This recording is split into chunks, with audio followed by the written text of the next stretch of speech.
Good day po. So, unity in the body of Christ. So, in the body of Jesus Christ po. So, ang ginagawa po natin is nag-share po tayo ng good news. Okay? So, good news galing sa Bible. At yung title po ng i-share natin sa ngayon is about a warning. Kumbaga, babala. Okay po? So, good newscaster po, here po, Sister L.A. All glory to Jesus po lagi. At ang magiging preacher po natin, okay, si Pastora Divine ng DFCSG. Okay po. At ang Espiritu ay nagko-contradict yan. Kaya kailangan ay lagi tayong nagpapasakop sa Holy Spirit para magawa natin yung kalooban ng Diyos. Galatians chapter 5. Sige, Brother Kian, babasa po ako. Galatians chapter 5 verse 16 to 21. Galatians chapter 5 verse 16 to 21. Kaya mabuhay kayo ng aming sana ng Spirit na hindi ninyo mapagbigyan ng pagkakasan. Sapagkat ang nanasa ng mga nilaban sa mga Spirit. At ang nais ng Espiritu ay laban sa minanasa. Magkalaban ang dalawang ito. Kaya hindi rin nyo magawa ang gusto ninyo. Ngunit kung masakop na kayo sa banal na Espiritu, hindi na kayo sakop ng kalusan.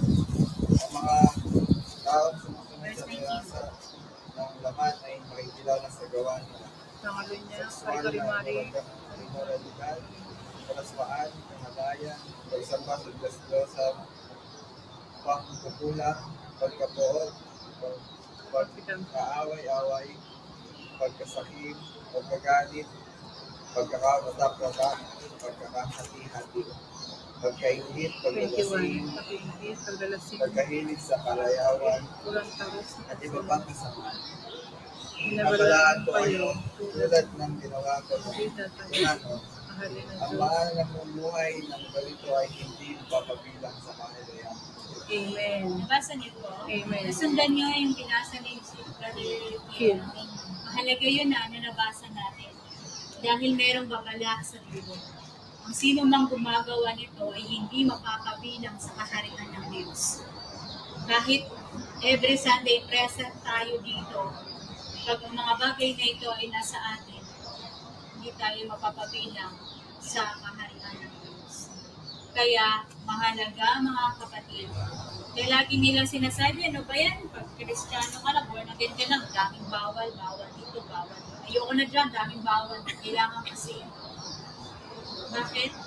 Ito kasi yung batayan ng Panginoon na kung tayo ay mga anak na ng Diyos, ay talagang isineseparate natin yung sarili natin sa mundo, sa kahalayan ng mundo. Amen? Hindi tayo taga-mundo.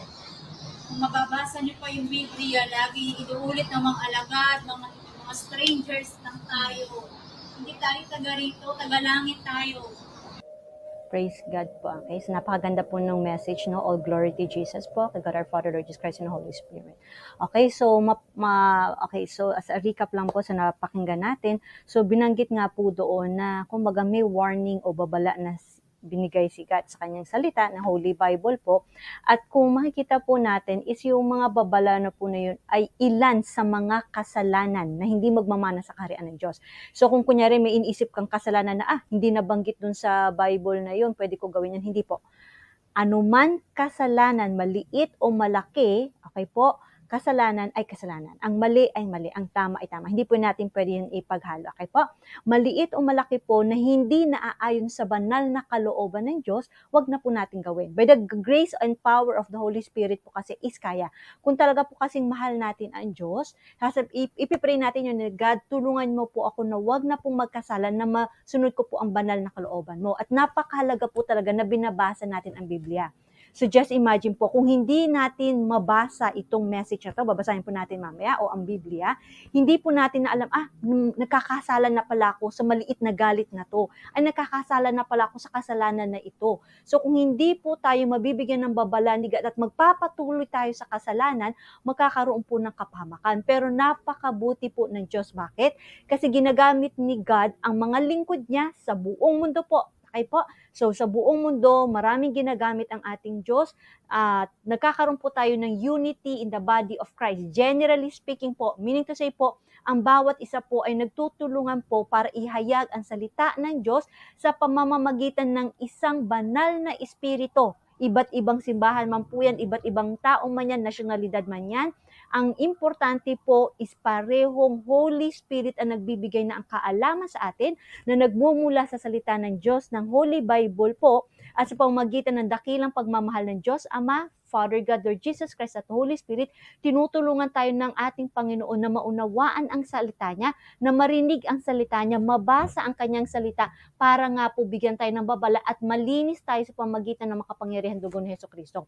And in that way po, sa paglilinis ni God at sa pagtulong sa atin ng banal na Espiritu na lumayo sa kasalanan, magkakaroon po tayo ng buhay na walang hanggan sa pamamagitan ni Jesus Christ. So napakaganda po, ibig sabihin po, sinasabi lang sa atin ni God, ganun niya tayo kamahal, kaya ginagamit niya ang mga lingkod niya, pero lahat po ng kapurihan, bigay natin kay God the Father, Jesus Christ, and the Holy Spirit. At nagpapasalamat po tayo sa pagkakaroon po ng mga lingkod ng Diyos, iba't iba man po yung simbahan, iba't ibang mga bansa o taong man po yan, nagpapasalamat po tayo na ginagamit sila ni God at papuri sa ating Panginoong Diyos. Okay po? At ang napaka-importante po, basahin po natin tong Holy Bible. Okay po? Natin sa Galatians chapter 5 verses 19 to 21. Okay po, easy to read version, Holy Bible po to. Okay po, so dalawa na po yung kopya. So kung dun sa mas prefer mo English, may English. Kung anong version meron ka po, gamitin nyo po. At meron po tayong sa Tagalog, sa Galatia. Babasahin din po natin yan. So sa English version po, sa Galatians chapter 5 verses 19 to 21, easy to read version, the wrong things that the sinful self does are clear. Committing sexual sin, being morally bad, doing all kinds of shameful things, worshiping false gods, taking part in witchcraft, hating people, causing trouble, being jealous, angry or selfish, causing people to argue and divide into separate groups, being filled with envy, getting drunk, having wild parties, and doing other things like this. I warn you now, as I warned you before. The people who do these things will not have a part in God's kingdom. Sa Tagalog po, sa Galatia chapter 5 verses 19 to 21. Ang salita ng Diyos, Tagalog Contemporary Bible. Sabi po dito, ang mga taong sumusunod sa ninanasan ng laman ay makikilala sa gawa nila. Sexual na imoralidad, kalaswaan, kahalayan, pagsamba sa mga Diyos-Diyosan, pangkukulam, pagkapuot, pag-aaway-away, pagkasakim, pagkagalit, pagkakawatak-watak, pagkakahati-hati, pagkainggit, paglalasing, pagkahilig sa kalayawan at iba pang kasamaan. Binabalaan ko kayo tulad ng ginawa ko na noon, ang mga namumuhay ng ganito ay hindi mapapabilang sa kaharian ng Diyos. Okay pa? So yun po yung sa Bible message. At bigyan po natin siya ng, by the power of the Holy Spirit and leading ng Holy Spirit, ng konti pong explanation. Okay po, so dito tayo po sa Tagalog po. Sabi dito sa verse 19, ang mga taong sumusunod sa ninanasan ng laman ay makikilala sa gawa nila.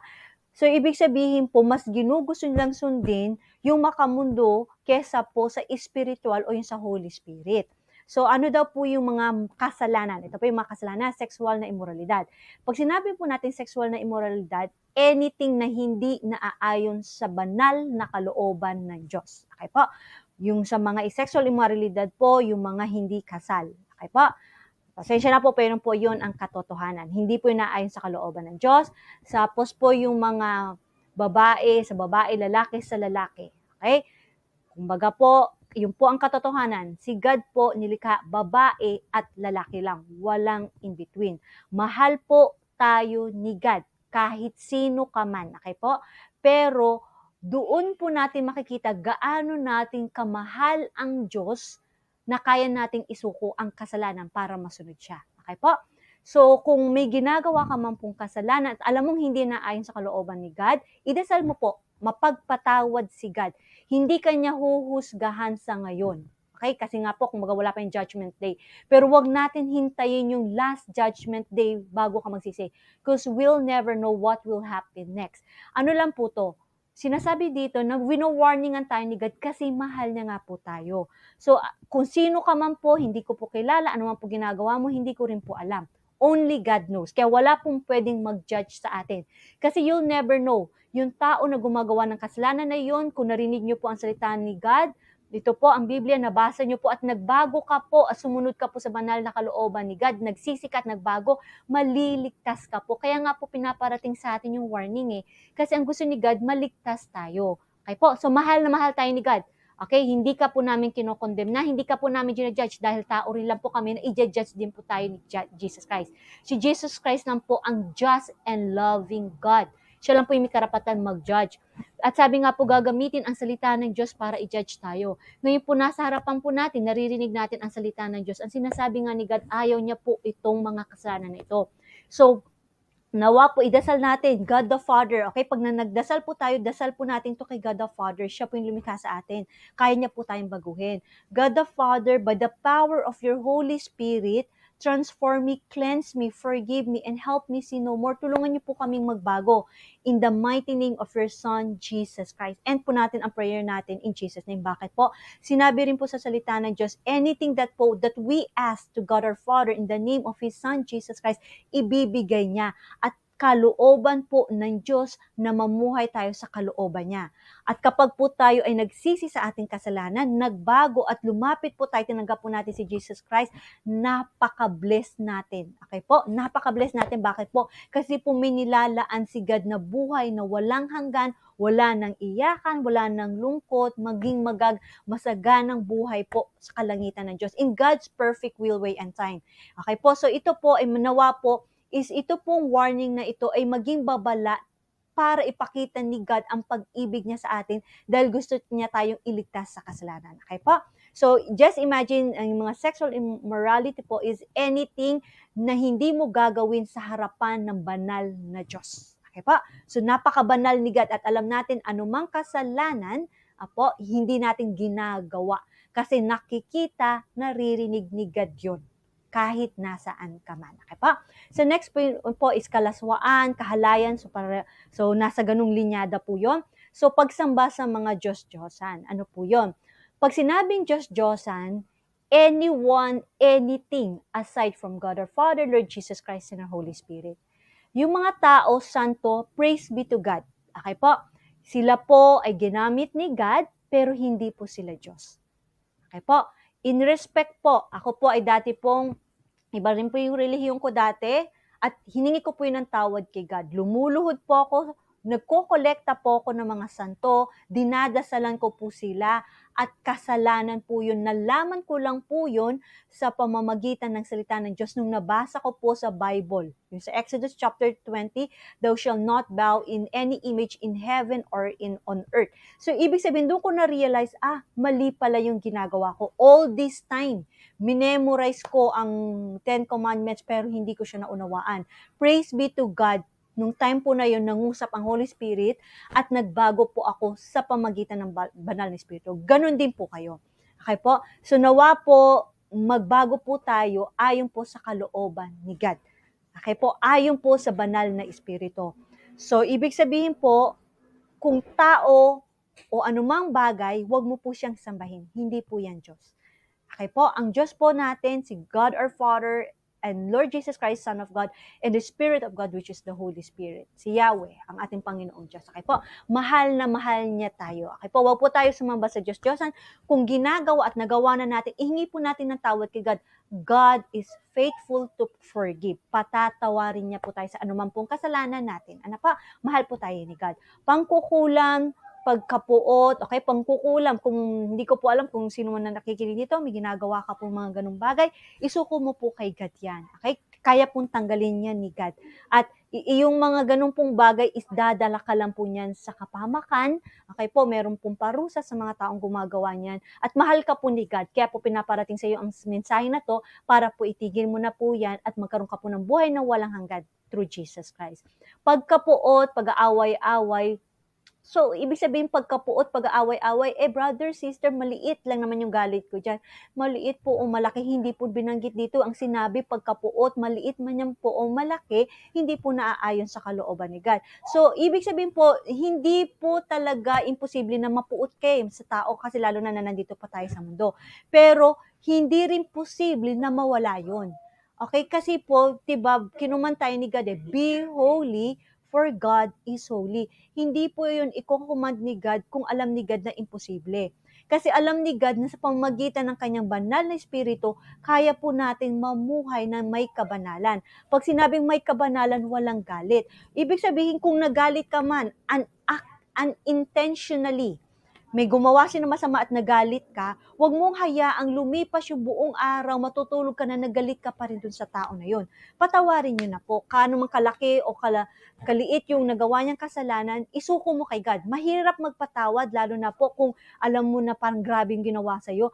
Pero hindi po mahirap humingi ng tulong sa Diyos Iluluhod mo lang yun, anytime, anywhere. Walang hinihingi sa atin si God na kapalit. Ang kailangan po lang natin na, Lord, tulungan niyo po akong magpatawad. Tanggalin niyo po yung galit ko at ipakita mo rin po yung pagpapatawad dun sa tao. Idinasal mo na kay God at Lord, tulungan niyo po ako na pag kinausap ko po siya, mapatawad niya ako dahil pinapatawad ko na po siya. Ngayon po, humingi ka po ng kapatawaran dun sa tao at sabihin mo sa kanya, pinapatawad mo na siya. Patawarin ka man niya po o hindi, ang importante po sinunod mo ang kalooban ni God at si God na rin po ang bahala sa kanya. Ipagpatuloy na lang po natin na ipagdasal nawa na siya rin po tanggalin ni God yung galit sa puso niya po. Kasi po, napakabanal po, sobrang banal ni God po, na kaya po talaga na parang ayaw ni God, na wina-warning nga tayo ni God na kailangan po natin magpakalinis sa pamamagitan po ng banal na dugo ni Jesus Christ at pagtulong sa atin ni God our Father, Jesus Christ, and Holy Spirit. Ano pa? So pag-aaway-away, nag-aaway, oo, pero wag po natin hayaang lumipas yung araw na away pa rin ang away. Po, magbati po. Pagkakasakim, pagkakagalit, pagkakawatak-watak, pagkahati-hati, ibig sabihin po yung walang unity.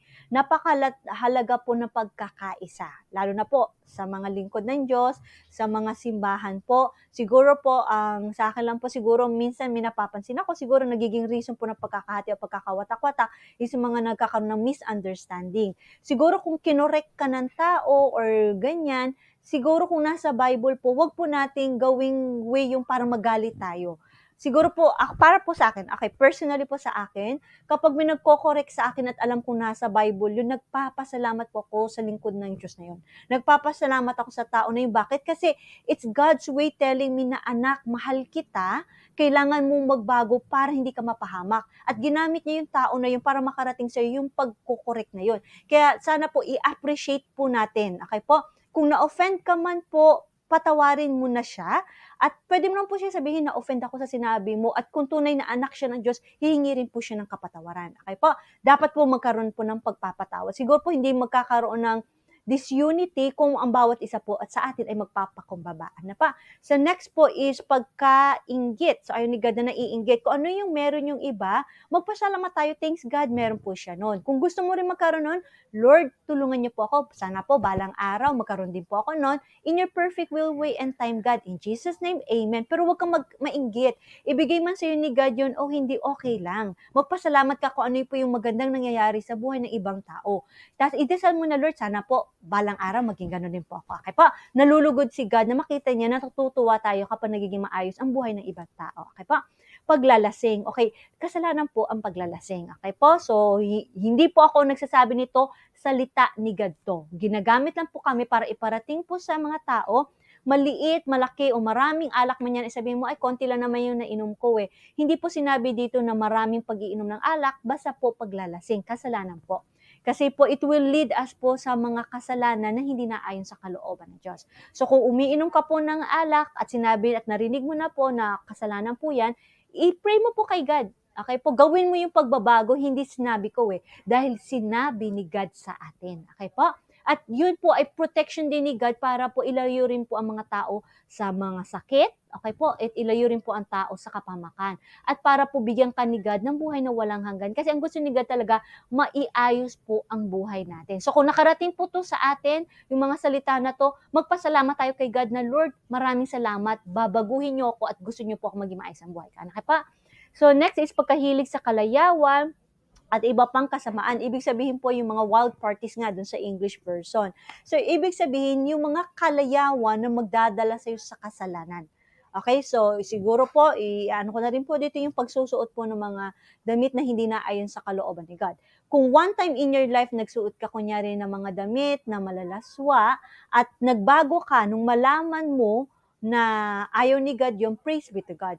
Pero kung narinig mo na at hindi ka pa rin po nagbabago, hindi po naayon sa kalooban ni God. Kasi kumbaga nalaman mo na i-correct mo na by the grace of God po. Okay po? So hindi naman natin sinabi na magsuot ka ng barot saya, hindi naman po. Kasi you can be fashionable without you po na nakakasala. Okay? There are clothes naman na maganda ka pa rin tingnan, maayos ka pa rin decente ka pa rin tingnan, pero hindi siya nagiging temptation sa ibang tao. Okay po?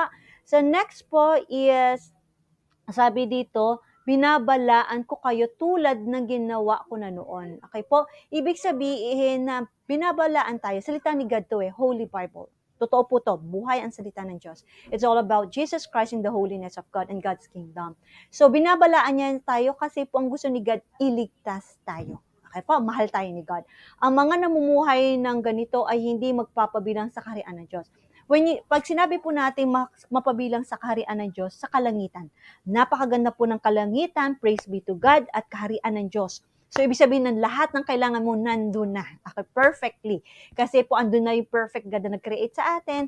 Tapos po, so sinabi dito, ang mga namumuhay ng, yun sa nabanggit po ng mga kasalanan. Yung mga namumuhay sa kasalanan ng immorality, sexual immorality, kalaswaan, kahalayan, pagsamba sa Diyos-Diyosan, pagkukulang, pagkapuot, pag-aaway-away, pagkakasakim, pagkakagalit, pagkakawatak-watak, pagkakahati-hati, pagkakainggit, paglalasing, pagkahilig sa kalayawan, iba pang kasamaan. Sinabi, at iba pang kasamaan. So example, pag nanakaw, pagpatay, lahat po yan, kasalanan yan. At lahat po yan, hindi po naayon sa kalooban ng Diyos. Ang pagsusuicide o pagpapakamatay ay kasalanan po. So, lahat po yan ay hindi naaayon sa kalooban ng Diyos. So, kung gagawin ng tao yung mga kasalanan na yun at hindi ka magsisi po sa pagdating po ng judgment day o sa pagdating po ng takdang araw na ibibigay ng ating Panginoon, yung mga tao pong hindi magsisi ng kanilang kasalanan, magpatuloy sa kasalanan, hindi po sila mapupunta sa kaharian ng Diyos. Dalawa lang po ang option. It's either heaven or hell. Kaharian ng Diyos sa heaven at ang hell po ay totoo po, ang impyerno po, yung po yung nagliliyab na apoy o impyerno na walang katapusang kapighatian, kaparusahan sa mga taong hindi tumanggap kay Jesus Christ, sa mga taong nagpatuloy sa kasalanan at hindi nagsisi. At alam po ni Jesus Christ, alam po ni God kung gaano kahirap ang pagdurusa na daraanin ng mga taong doon. Kaya ayaw ni God ayaw po ni God, mahal tayo ni God. Ang gusto po ni God is iligtas tayo. So kapag narinig na po natin yung babala na yun, isipin natin, mahal ako ng Diyos. Kaya sinasabi niya to para tanggalin yung kasalanan ko at sumunod na po tayo kay God. Okay po? Piliin po natin mamuhay, okay po, sa presensya ni God, our Father, Lord Jesus Christ, and our Holy Spirit. Piliin po natin ang buhay sa kaharian ng Diyos sa kalangitan in God's perfect will, way, and time sa grasya po ng banal na Espiritu. At ang pagpili po natin noon, gawin na po natin ngayon. Huwag na po natin ipabukas yung pagbabago. I-pray na po natin, iluhod na natin, God our Father, by the power of your Holy Spirit, in Jesus' name, tulungan niyo po akong magbago, ayon po sa kalooban niyo, in Jesus' name, amen. Okay pa? Okay pa? Okay po. So, next po, ito po yung sa conclusion natin. Napahaba kanina. Okay pa? So, Acts chapter 2, verses 38 to 39, sa New Living Translation po. Peter replied, each of you must repent of your sins and turn to God and be baptized in the name of Jesus Christ for the forgiveness of your sins. Then you will receive the gift of the Holy Spirit. This promise is to you, to your children, and to those far away, all who have been called by the Lord our God. Okay, in sa English po. Sa Tagalog po, sa Gawa o Acts chapter 2 verses 38 to 39, ang salita ng Diyos, Tagalog Contemporary Bible. Sumagot si Pedro sa kanila, magsisi ang bawat isa sa inyong mga kasalanan at magpabautismo sa pangalan ni Hesukristo at mapapatawad ang inyong mga kasalanan at matatanggap nyo ang regalo ng Diyos na walang iba kundi ang banal na Espiritu. Sapagkat ang banal na Espiritong ito ay ipinangako para sa inyo at sa inyong mga anak at sa lahat ng taong nasa malayo, sa lahat ng tatawagin ng Panginoon nating Diyos na magsisilapit sa Kanya. Praise be to God. Okay pa? So, ano lang po kasi sa Tagalog version ha. Sabi po dito, okay, si Pedro po ay alagad o lingkod ng Diyos. Okay po, at yung message na to is para sa lahat po. Ang sabi doon, magsisi ang bawat isa. Okay, so lahat po tayo dapat magsisi tayo sa ating mga kasalanan, sa inyong mga kasalanan, at magpabautismo sa ngalan ni Jesus Christ. Okay, so ito po yung sa baptism po. Okay po, ako po nung bata po ako, iba po yung relihiyon namin, binaptize ako nung baby pa ako. Malamang hindi pa ako marunong magbasa, malamang hindi pa nga siguro ako marunong magsalita, hindi ko pa po alam by that time na nagpabautismo ako kasi baby ka pa. Okay, so yung sinasabi pong bautismo dito sa pangalan ni Jesus Christ is yung time na meron ka ng kaalaman o doong sa edad na alam mo na yung desisyon mo ng pagpapabautismo na nauunawaan mo. Siguro yung mga edad na yon, so most probably, hindi ko po alam, pero yung mga bata na nakakabasa na, nakakarinig na, alam na nila gawin yung tama at mali, alam na nila yung tinatanggap nila. So ako po, so share ko lang po yung testimony ko, so maliit na short testimony lang po.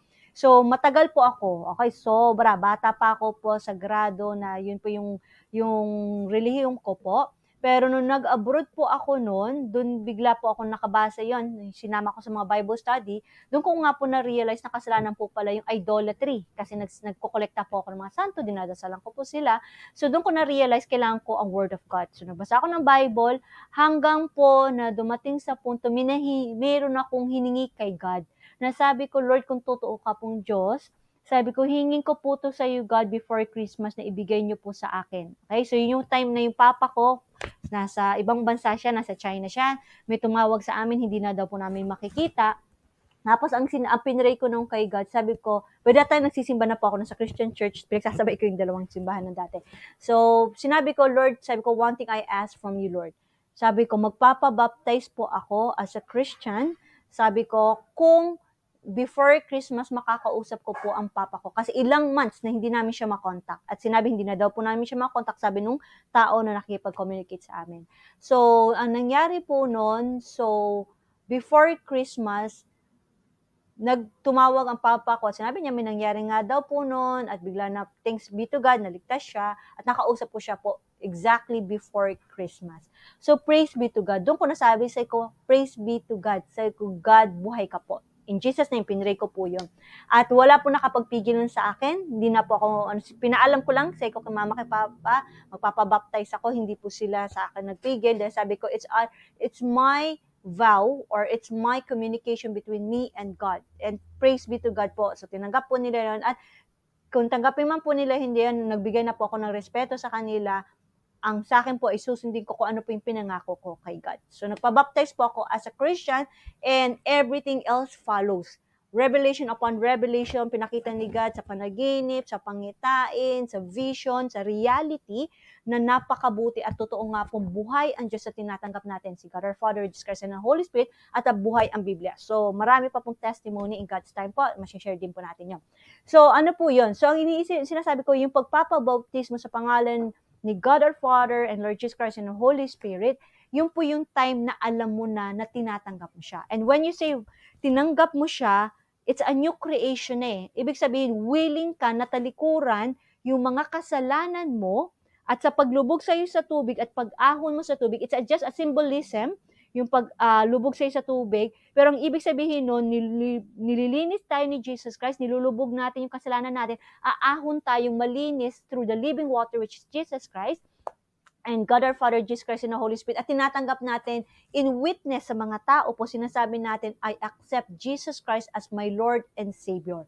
That At sinasabihan po tayo na binabautismo kita sa pangalan ng Diyos Ama, sa pangalan ni Jesus Christ at pangalan ng banal na Espiritu. At tinatanggap po natin yun at ipamuhay na po natin yung bagong buhay na binigay sa atin ni Jesus Christ. Okay? So, sa mga hindi pa po nakapabaptismo, okay po, so ang ano po is, it's your vow to God.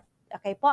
Gawin mo yon sa relasyon mo kay God at ipag-pray mo po yun kay God. God will definitely po speak to all of us po. I-pray mo kay God kung kailan gusto ni God na gawin mo yon, kung paanong paraan. Lord, i-pray mo na magdala ka po ng lingkod nyo na gagawin po ang pagpabautismo sa iyong pangalan. At i-ano po natin, ihanda natin sarili na natin na it will be a new life with Jesus Christ. Okay po?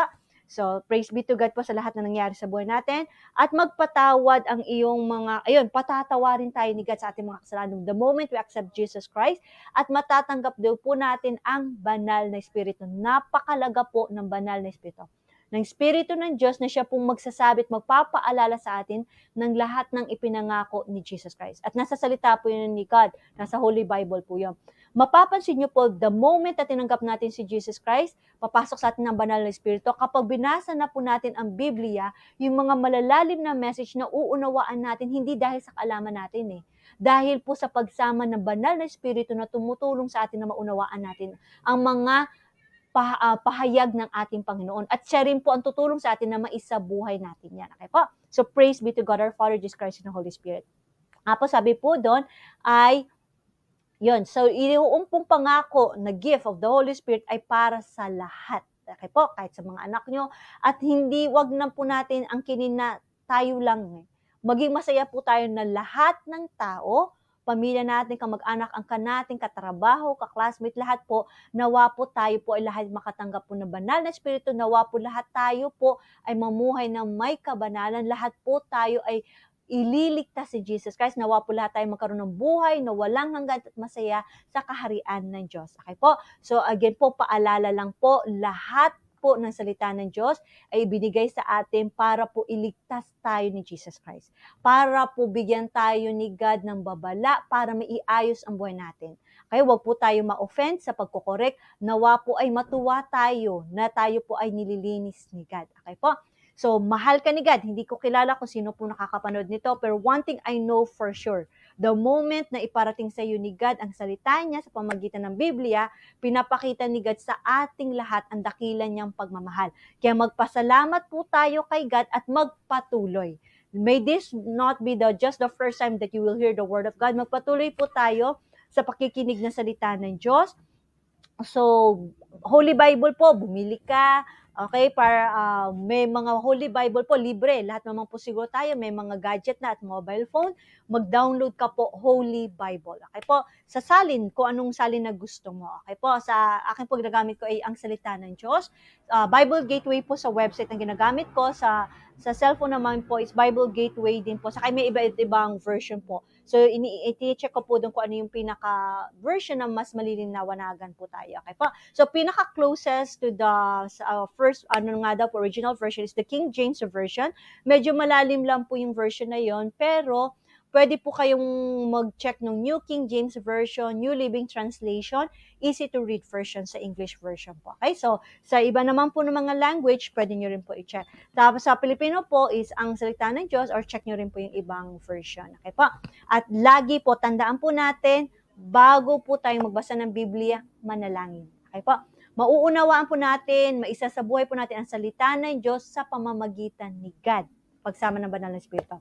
So before we always listen to God's Word, before we read the Holy Bible, pray to God our Father na isend sa atin ang Holy Spirit.